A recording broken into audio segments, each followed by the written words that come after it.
Princess Zafara stepped off the transport ship onto Earth's surface for the first time. The gravity felt heavier than her home planet, and the air smelled strange. She wore her finest royal robes made of shimmering fabric that changed colors with her thoughts. Behind her walked 6 royal guards in gleaming armor that hummed with energy shields. The human delegation waiting for her looked simple by comparison. They wore plain military uniforms without any visible technology. At their head stood a woman with short gray hair and calm brown eyes. She did not bow when Zafara approached. "Princess Zafara," the woman said, "I am Colonel Sarah Chun. I will be your instructor for the next 100 days. Zafara lifted her chin. She had read about humans before coming here. They were a young species that had only recently discovered faster than light travel. Their technology was basic compared to the Catherian Empire. Their ships were crude metal boxes, while her people flew vessels made of living crystal. Their weapons shot simple projectiles, while Catherians wielded pure energy. "I understand this is part of a treaty," Zafara said. Her voice carried the authority of someone born to rule 3-star systems. "I will learn what you humans call military strategy. In return, my people will share our shield technology with your kind." Colonel Chun nodded. "That is correct. But first, you need to understand something important. For the next 100 days, you are not a princess. You are a student. My student." Zafara's guards stepped forward, their hands moving to their weapons. The princess raised a hand to stop them. "You forget yourself, human. I am heir to an empire that spans." "I forget nothing," Chun interrupted. "Your empire sent you here to learn. I cannot teach a princess who thinks she already knows everything. I can only teach someone willing to listen." The words stung Zafara's pride. No one had ever spoken to her this way. On her home world, people bowed when she entered a room. Computer systems responded to her thoughts instantly. Entire fleets moved at her command. Chun gestured toward a simple vehicle waiting nearby. "Your guards will stay at the embassy. You come with me." "Impossible," Zafara said. "I cannot travel without protection." "You want protection?" Chun smiled for the first time. "I will teach you to protect yourself." The argument continued for several minutes. Finally, Zafara agreed to send her guards back to the embassy. She would prove that humans had nothing to teach her, complete this foolish exchange, and return home with Earth's surrender treaty. The vehicle ride took them far from the city, into mountains covered with green trees. Zafara had never seen so much natural plant life. Her planet's forests had been replaced with crystal gardens. Centuries ago, they stopped at a small wooden building surrounded by wilderness. Chun led her inside. The structure contained only basic furniture and simple tools. No computers, no energy sources, no technology at all. "This is where you will live for the next 100 days, Chun said. Zafara stared at the primitive conditions. "Where are the servants? The communication systems? How am I supposed to contact my people?" "You won't need to," Chun replied. "Your first lesson starts now. Forget everything you think you know about strength." The colonel handed Zafara a strange device made of metal and stone. "This is flint and steel. Make a fire." "A fire?" Zafara laughed. "I can create plasma with my mind." She concentrated, feeling the familiar tingle of psychic energy building in her thoughts. A small ball of glowing energy appeared in her palm. Chun knocked it aside with a stick. The energy vanished. "Your psychic abilities require mental focus. What happens when you are tired, injured, or afraid? Make a fire with your hands, not your mind." Zafara tried to use the flint and steel. She struck them together as Chun demonstrated, but nothing happened. She tried again, and again. Her perfect royal hands, which had never done manual labor, began to blister and ache. "This is ridiculous," she said after an hour of failure. Why would anyone do this when technology exists? Technology fails, Chun said simply. Bodies break. Minds grow tired. But the will to survive never stops. Try again. Days passed slowly. Zephyra learned to start fires, though it took her many attempts each time. She learned to cook simple food over those fires. She learned to find water in streams and make it safe to drink. Every task seemed designed to frustrate her. Chun never raised her voice, but she never accepted failure either. When Zephyra complained, the colonel would say, "A dead princess teaches no one anything. Learn to live first. Rule later." The hardest part was the silence. Zephyra had grown up surrounded by the constant hum of technology and the whispered thoughts of telepathic servants. Here, she heard only wind in the trees and the crack of burning wood. On the 10th day, Chun handed her a knife. Time to hunt for dinner? Hunt? Zephyra had never seen an animal killed for food. On her world, meals came from machines that created perfect nutrition. Survival means taking life to preserve life, Chun explained. If you cannot do this, you cannot protect anyone. They tracked the deer through the forest. Chun moved silently while Zephyra stumbled over every branch and root. When they finally cornered the animal, Chun handed her the knife. I cannot, Zephyra whispered. Then you will starve, Chun said. And when your people need you to make hard choices to save them, you will fail. Zephyra's hand shook as she held the knife. Everything in her royal upbringing rebelled against this moment. But something deeper, something she had never felt before, pushed her forward. The deer's life ended quickly. That night, as she ate meat she had killed and prepared herself, Zephyra felt different. Not weaker for abandoning her technology, but somehow more real. More connected to the world around her. Chun watched her eat in silence. Finally, the colonel spoke. Tomorrow we start learning why humans fight differently than everyone else. How you fight differently? Zephyra asked. Other species fight with strength or technology or numbers, Chun said. Humans fight with their minds. We fight like prey that learn to become predators. Zephyra did not understand what that meant yet. But as she sat by the fire she had built with her own blistered hands, eating food she had killed and cooked herself, she began to suspect that these 100 days would change her in ways she could not imagine. Outside, the alien stars looked down on Earth. Soon, they would witness something that would shake the entire galaxy. The first month nearly broke Princess Zephyra completely.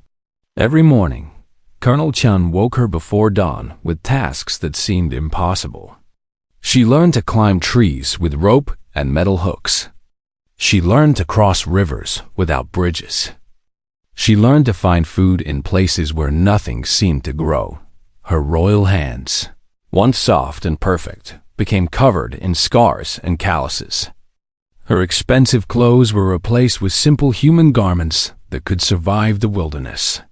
Her long silver hair, which had once flowed like liquid starlight, was now tied back in a practical knot. The worst part was not the physical pain. It was discovering how helpless she really was. Without her psychic enhancers, her mental abilities felt weak and unreliable.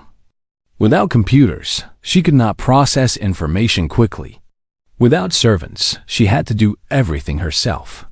On the 20th day, Chun led her up a tall mountain during a snowstorm. The wind howled around them, making it hard to see. Zephyra's feet went numb with cold. Ice formed on her eyelashes. Why are we doing this? She shouted over the wind. Because comfort makes you weak, Chun replied. Your enemies will not wait for good weather. Halfway up the mountain, Zephyra stumbled and fell. Her ankle twisted painfully. When she tried to stand, she fell again. The pain shot up her leg like fire. I cannot continue, she said. Chun knelt beside her. Then you will die here. The mountain does not care that you are a princess. You would leave me? I would carry you if you were one of my soldiers, Chun said. But you are not my soldier yet. You are still a princess waiting for someone else to solve your problems. The words hit Zephyra harder than the cold wind. She looked around at the empty mountainside. No rescue ships would come. No servants would appear to help her. She was alone except for this stern human woman who refused to make things easier. Zephyra gritted her teeth and stood up. The ankle hurt terribly, but she could walk. Step by painful step, she followed Chun up the mountain. When they reached the top, Chun pointed to the valley below. Look, Zephyra saw a beautiful view of forests and rivers stretching to the horizon. But she also saw something else. Her own footprints in the snow, marking the path she had climbed despite the pain and fear. That is the first lesson, Chun said. You are stronger than you believe. The training grew harder after that. Chun taught her to fight with knives and sticks. She learned to move silently through forests. She learned to hide from enemies and strike when they did not expect it. But the strangest part was how Chun taught her to think. The colonel would present problems that seemed impossible to solve, then show her how humans approach them differently. Your people fight with overwhelming force, Chun explained one day. You bring bigger ships, more powerful weapons, stronger shields. What happens when you face an enemy with even more force than you? Zephyra thought about this. We find allies. We build better weapons. What if you cannot do either? Then we retreat and try again later. Chun shook her head. Humans do something else. We change the rules of the fight. She showed Zephyra a story about ancient human warriors who faced a much larger army. Instead of fighting directly, they poisoned the enemy's water supply. Instead of attacking the soldiers, they burned the food stores. Instead of meeting strength with strength, they turned the enemy's size into a weakness. This is dishonest, Zephyra protested. Where is the honor in such tactics? Honor does not feed your people when the enemy burns your worlds, Chun replied. Honor does not bring back the dead. Results matter more than methods. This idea troubled Zephyra deeply. Her people valued honor above almost everything else. They fought according to ancient codes that limited weapons and tactics. War was seen as a formal dance between civilized peoples. But as the days passed, she began to understand what Chun meant. The universe was not fair or honorable. It was dangerous and unpredictable. Sometimes survival required doing things that felt wrong. On the 40th day, something unexpected happened. Zephyra was practicing knife fighting when she felt her psychic abilities surge in a new way. Instead of trying to attack Chun's mind directly, she found herself reading the colonel's body language and predicting her moves. The combination of mental, perception, and physical training created something neither species had imagined. Zephyra began to fight in ways that blended human tactics with alien abilities. Chun noticed the change immediately. Interesting. Your mind is learning to work with your body instead of trying to replace it. Is this what you intended? Zephyra asked. I intended to teach you to survive, Chun said. What you become is your choice. That night, as Zephyra sat by the fire, she realized something had shifted inside her. The frightened princess who had arrived on Earth was disappearing. In her place was someone harder and more dangerous. Someone who could kill without hesitation if necessary. Someone who could think like a predator instead of prey. The change frightened her, but it also felt right. Like she was becoming who she was always meant to be. Chun watched her with approval. Tomorrow we start the real training. What have we been doing until now? Learning to survive, Chun said. Now you learn to make others survive you. Above them, the stars wheeled in their ancient patterns. But down in the wilderness of Earth, something new was being born. A hybrid warrior who would soon challenge everything the galaxy thought it knew about power and leadership. The princess was dead. What remained was far more dangerous. Days 31 through 60 introduced Zephyra to something that would haunt the nightmares of her enemies for years to come. The Human Way of War. Colonel Chun began by showing her videos from human history. Zephyra watched in horror as small groups of humans defeated armies 10 times their size. She saw how humans had conquered every environment on their planet, from frozen wastelands to burning deserts. Not through superior strength, but through pure cunning. Other species evolved to fit their environment, Chun explained. Humans evolved their environment to fit them. The first lesson was about deception. Chun taught Zephyr how to lie with her whole body, not just her words. How to seem weak when she was strong, afraid when she was confident, defeated when she was winning. Your people broadcast their thoughts and emotions, Chun said. It makes you honest, but it also makes you predictable. An enemy who knows what you are thinking can always counter your moves. Zephyr struggled with this concept. Cytherian society was built on mental transparency. Lying was almost impossible when everyone could sense emotions and surface thoughts. But here in the mountains, away from psychic amplifiers and telepathic networks, she found she could hide her true intentions. Chun made her practice by playing simple games. First, they played cards where Zephyr had to win by hiding what she held. Then more complex scenarios where she had to convince Chun of false information. Each exercise taught her to separate her inner thoughts from her outer appearance. This feels wrong, Zephyr said after successfully lying about her location during a tracking exercise. Wrong is a luxury, Chun replied. When your family's lives depend on misdirecting an enemy, you will understand the difference between wrong and necessary. The next set of lessons focused on asymmetric warfare. Chun showed her how humans had fought enemies with superior technology throughout their history. How ancient humans with bronze weapons defeated armies with iron. How rebels with simple explosives brought down empires with advanced aircraft. The secret is not to fight your enemy's strengths, Chun explained. Find their weaknesses. Every advantage creates a vulnerability somewhere else. Zephyr learned to think like a hunter studying prey. She studied the Cytherian military from a new perspective, looking for flaws she had never noticed before. Their energy shields protected against direct attacks, but could be overloaded with sustained fire. Their psychic communications were instant, but could be disrupted by strong emotions. Their crystal ships were beautiful but brittle, compared to crude human metal. The most disturbing lesson was about psychological warfare. Humans did not just defeat enemies physically. They broke their will to fight by attacking their minds in ways that bypassed rational thought. Chun showed her recordings of human soldiers singing while they marched into battle. The songs were not about victory or glory. They were about home, about the people they protected, about reasons to keep fighting when everything seemed hopeless.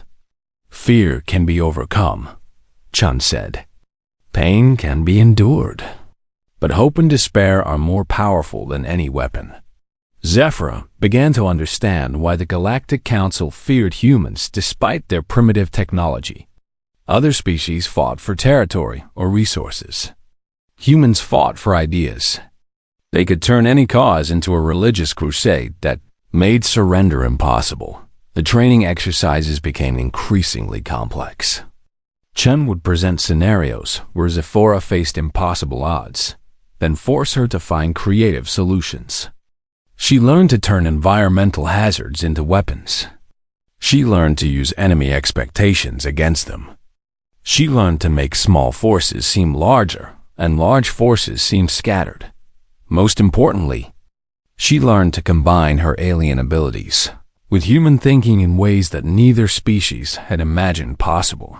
Her psychic powers, instead of being suppressed, began to evolve. She could read human emotions now, something that had been difficult before.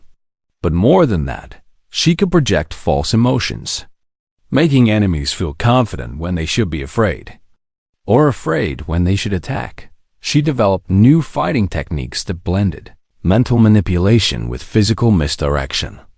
During sparring matches with Chun, she would make the colonel think she was attacking from the left while actually striking from the right, or create the illusion of multiple attackers when she was alone.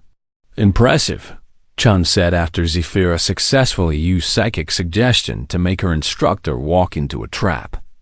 But remember, any technique that depends on special abilities can be countered. What happens when you face an enemy immune to mental influence? This led to even more training. Zephyra learned to fight effectively without any psychic powers at all. She learned to use tools and terrain and timing to overcome stronger opponents.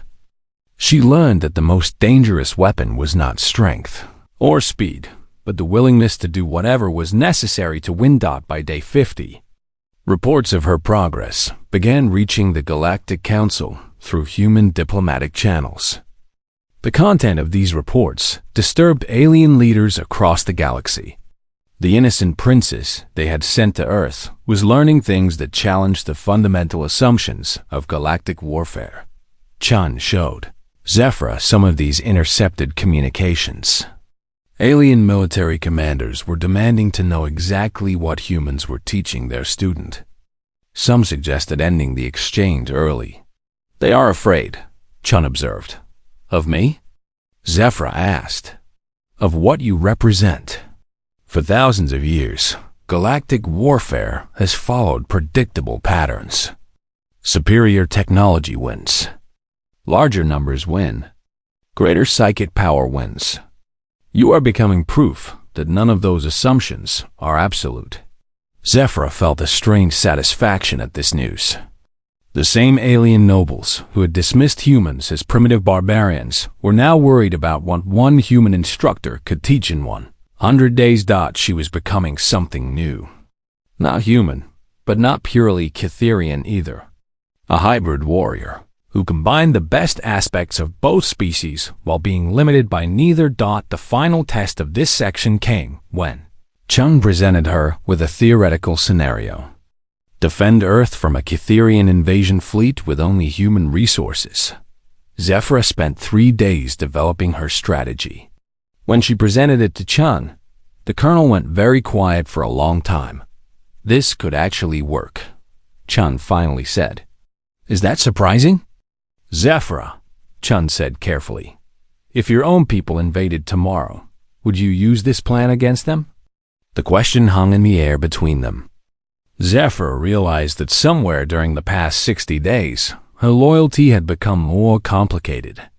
She was still Cytherian, but she was also something else now. Something that belonged to neither world completely. "I would protect both worlds," she said finally, "by preventing a war that would destroy them both." Chun nodded slowly. "Then you are ready for the next phase." Neither of them knew that events were already in motion that would test Zephyra's new abilities much sooner than expected. On the 61st day, everything changed. Zephyra was practicing advanced combat techniques when Colonel Chun received an urgent communication. The colonel's face went hard as she listened to the message. "What is wrong?" Zephyra asked. "Pirates have attacked Research Station Gamma 7, Chun said. "They are holding 36 hostages, including 12 humans and 24 aliens from various species. They want 10 million credits and safe passage out of the system." Zephyra felt her blood run cold. "What will the authorities do?" "Negotiate while preparing a rescue mission," Chun replied. "But the station's design makes any assault extremely dangerous. Most of the hostages will probably die. Then we must pay the ransom." Chun shook her head. "These are not ordinary pirates. They are part of a group called the Crimson Fleet. If we pay them, they will know that taking hostages works. More attacks will follow." The rescue mission launched 6 hours later. Against all protocols, Chen had volunteered to join the assault team. Even more shocking, she had requested permission to bring Zephyra along as an advisor. "This is madness," the mission commander protested. "She is an alien princess, not a soldier, "She is my student," Chun said simply, "and she understands things about mixed species operations that none of us do." Zephyra found herself aboard a human military transport, surrounded by elite special forces soldiers. She wore borrowed combat armor that felt strange after months of simple clothing. But something inside her had awakened. The theoretical lessons of the past weeks suddenly felt very real. The research station hung in space like a wounded whale. The pirates had disabled its engines and weapons, trapping everyone inside. Their ship, a modified cargo hauler bristling with illegal weapons, was docked to the main airlock.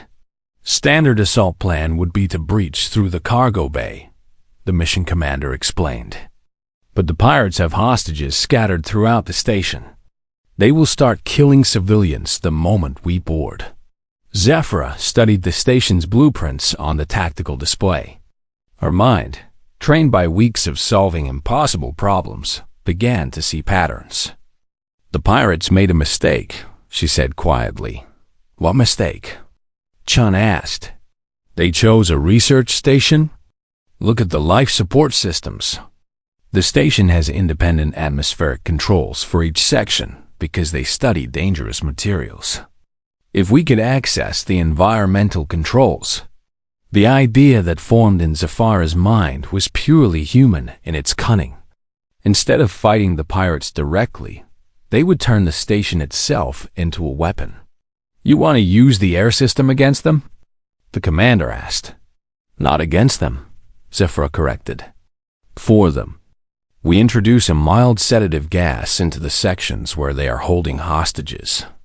Nothing dangerous, just enough to make everyone sleepy. The pirates will think it is a malfunction." "That could work," Chun said slowly.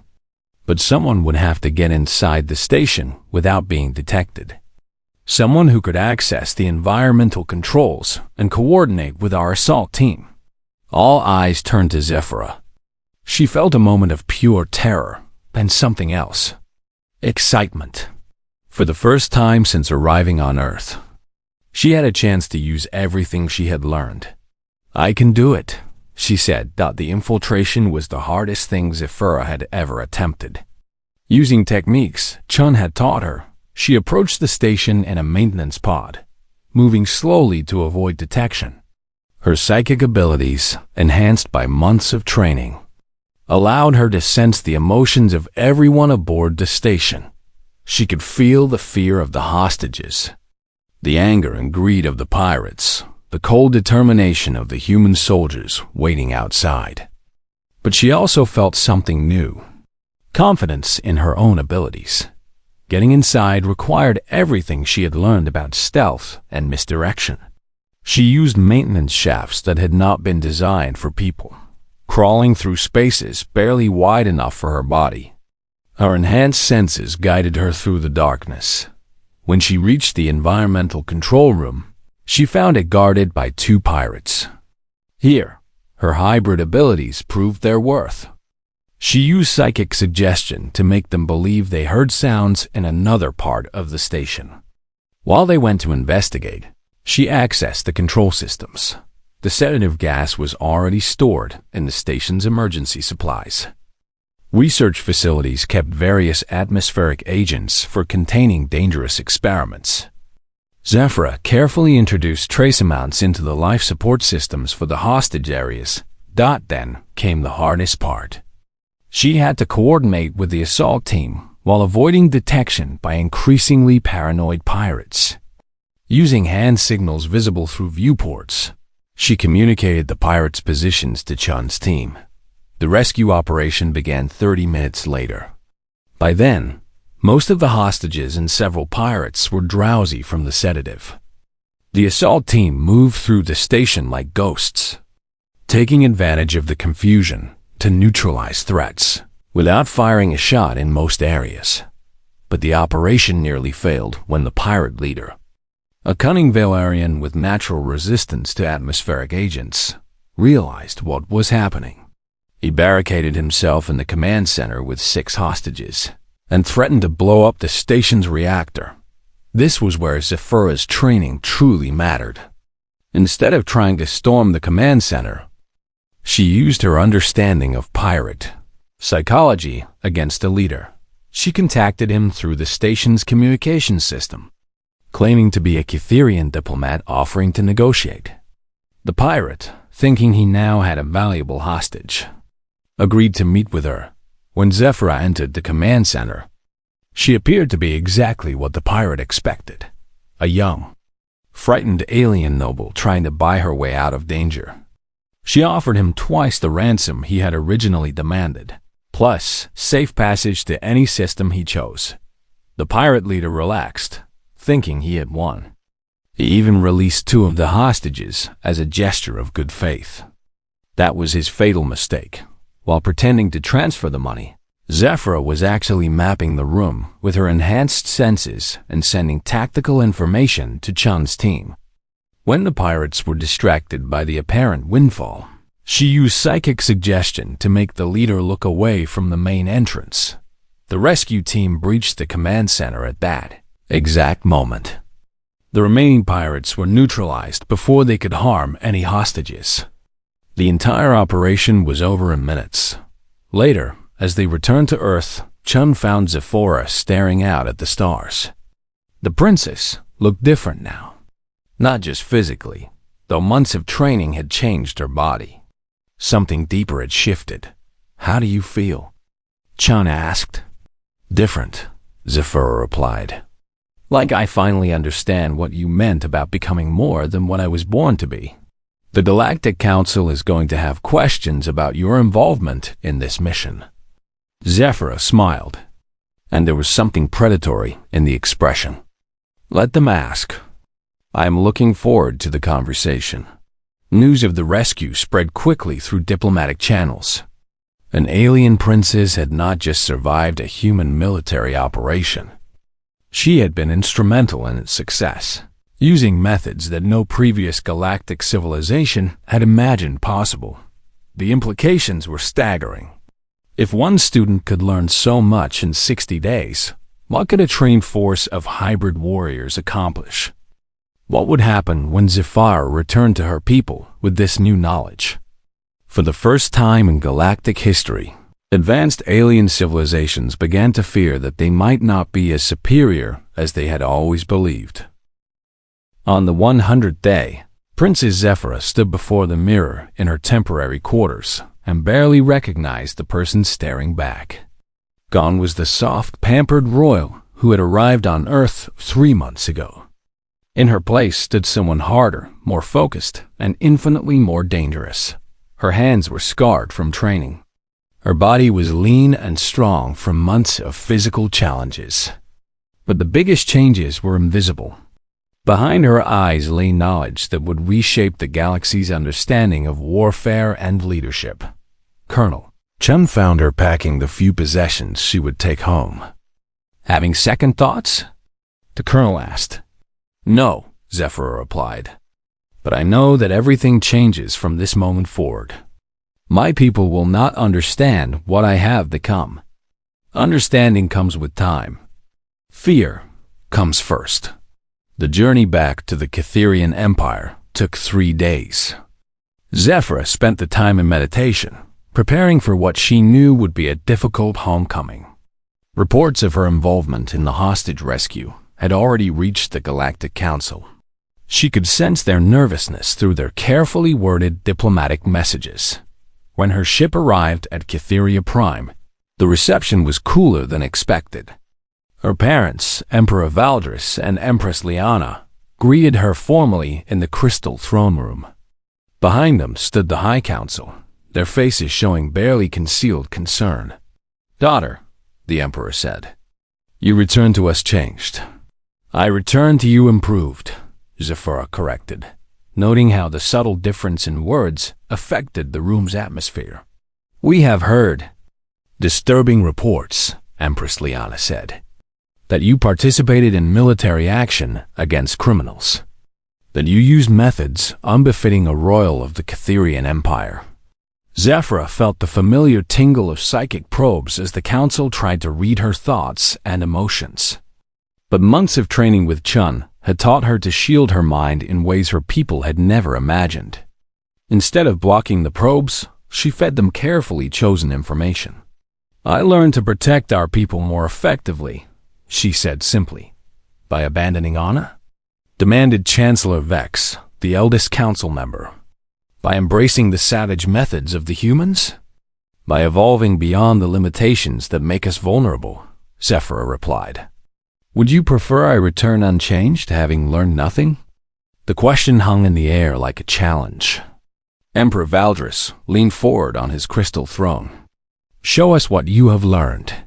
What followed was the most important demonstration of Zephyra's life. She had prepared for this moment during the long journey home, knowing that words alone would not convince her people. She began with a simple, military scenario that the council would recognize. Two fleets of equal strength facing each other in open space, with traditional Catherian rules of engagement. The outcome would normally be determined by technological superiority or numerical advantage. "This is how we have always fought," Zephyra said, manipulating the holographic display with practiced ease. "Honor-bound, predictable, limited by our own assumptions about warfare." Then she changed the scenario. Instead of meeting the enemy fleet directly, the Catherian forces would split into smaller groups and attack supply lines.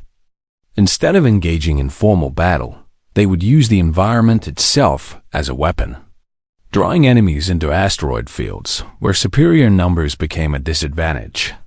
"This is thinking like humans," she explained.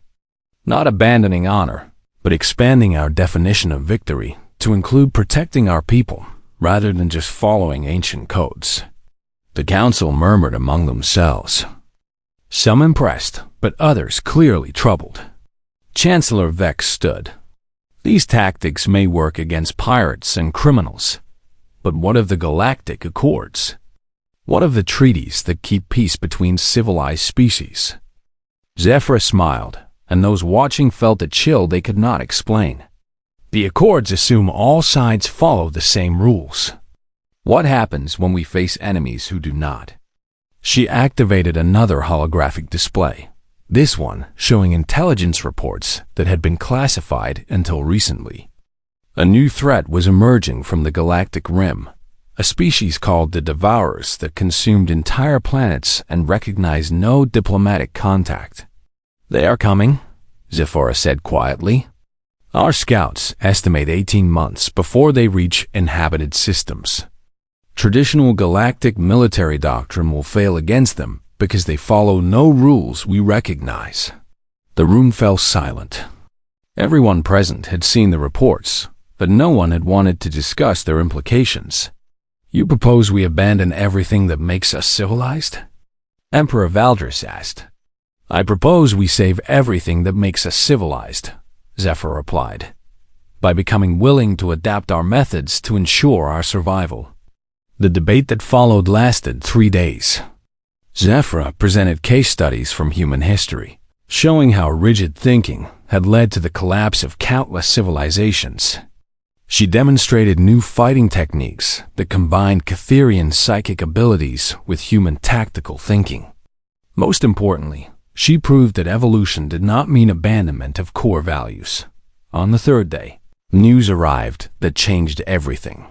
The Galactic Council had attempted to court-martial Colonel Chun for contaminating an alien royal with unauthorized knowledge. Earth's response had been swift and devastating. Humanity withdrew from all current negotiations. They suspended technology-sharing agreements. Most shocking of all, they announced the formation of a new military academy that would train mixed species units using hybrid warfare techniques developed in flesh. Cooperation with progressive alien partners. 3 species had already signed up for the program. More were inquiring daily. "The humans are not waiting for our permission to change the galaxy," Zephyra observed. "They are moving forward with or without us." Emperor Valdris made his decision. "What do you need?" "Permission to establish our own academy," Zephyra said. a place where Catherian warriors can learn to combine our natural abilities with new ways of thinking, a proving ground for the evolution of our military doctrine. And if this academy produces warriors that other species fear, then no species will have a choice, Zephyr replied. Evolve with us or be left behind when the real threats arrive. The Emperor nodded slowly. You have our support. But understand, daughter, you are walking a path that cannot be undone. You are changing not just yourself, but our entire civilization. I am preparing our civilization to survive what is coming, Zephyr corrected. Change was inevitable. I am simply ensuring we guide that change instead of being destroyed by it. 6 months later, the Catherian Human Military Exchange Academy opened on a neutral world at the edge of both territories. Students from dozens of species applied for admission. The curriculum combined human tactical thinking with alien abilities in ways that created new forms of warfare. Zephyr stood in the Academy's main hall, watching the first class of hybrid warriors begin their training. Beside her stood Colonel Chun, now serving as an exchange instructor. Any regrets? Chun asked. None, Zephyr replied. Though I sometimes wonder what the galaxy will look like when these students graduate. Different, Chun said. Better prepared for what comes next. Above them, alien ships from across the galaxy arrived daily, bringing students eager to learn the new ways of war and leadership. The transformation that had begun with one princess and one colonel was spreading throughout civilized space. When the Devourers finally arrived at the Galactic Rim 18 months later, they did not find the divided, predictable civilizations they expected. Instead, they encountered something unprecedented. A unified alliance of species that fought with hybrid tactics combining the best aspects of multiple evolutionary paths. The war that followed would reshape the galaxy forever. But that is another story entirely. The most important victory had already been won in a simple wooden cabin in Earth's wilderness, where princes learned to become something more than anyone had imagined possible.